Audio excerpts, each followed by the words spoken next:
Question number 5. You've got children. You've got 8 now, haven't you? I don't know if any of them are 20 years old, but if one of them came up to you as a 20-year-old and said, Dad, how do I invest $20,000? What would you say to them? Interestingly, because my 20-year-old works in our business, I would say to her, stop working in my business.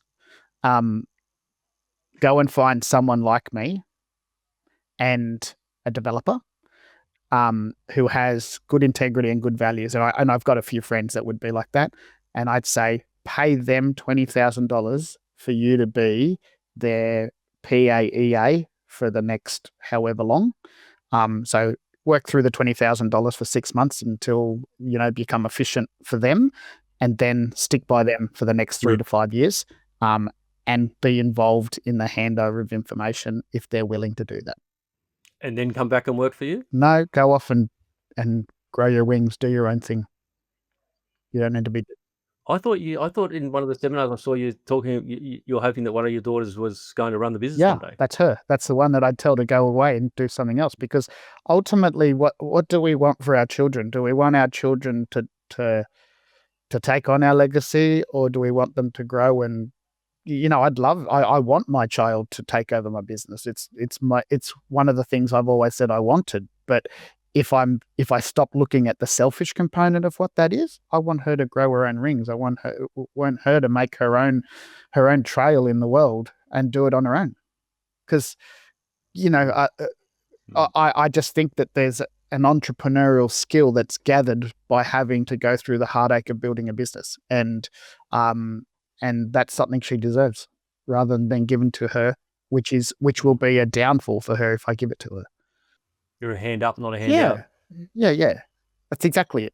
What about a 20-year-old who's not your child? Any advice you'd give the 20-year-old that wasn't your child? I would say to the 20-year-old exactly the same thing. I'd say to the 20-year-old, approach someone like me and say, I've got $20,000. I'm going to use that so that you don't have to pay me, and I'll pay myself for the next 6 months. What I want in return is for you to be able to help me.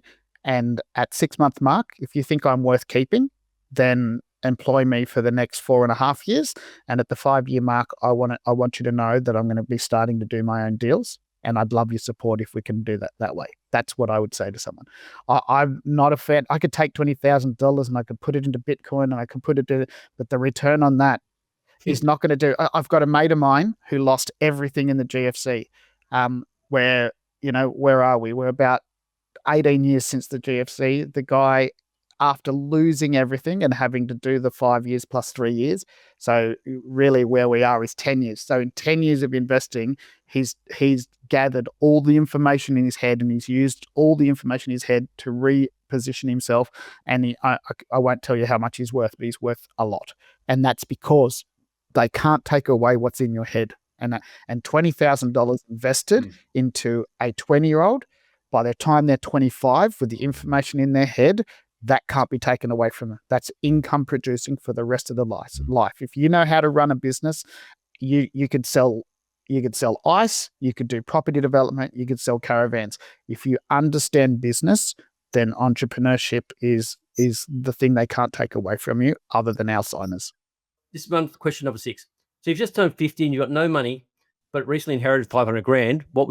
How would you spend it, or what would you do with it? I'm thinking with you, it might be co-living. Yeah, but you have to manufacture growth. That $500,000 isn't going to give you much. So you're at the age of 50, right? So I'm now 50. I can't remember, 52, I think. So I'm at 52, right? So interestingly enough, we just finished a deal with $480,000 as a starting pace. All right. So $500,000, including the stamp duty. So we bought a block of land, had a old house on it. We subdivided that through a quick pace subdivision. So there's fast track subdivisions you can do. We spent $60,000 on that. That turned it into 2 blocks of land that were worth $760,000, I think. We refinanced on that $760,000. We built 2 duplexes on each one. So we've effectively had 4 townhouses side by side, each one of them being co-living. Total deal cost us $1.45. The end value was $1.8, which meant that I could refinance and get all my money back and still have near $500,000 in my bank account with a yield of around 10%. That will then mean that you can go and do the same thing over and over and over again. So manufacturing growth is one of the most important things if you want to be active in your property investing, to be able to continue being able to what they call recycle your money, get into the next deal, get into the next deal, get into the next deal.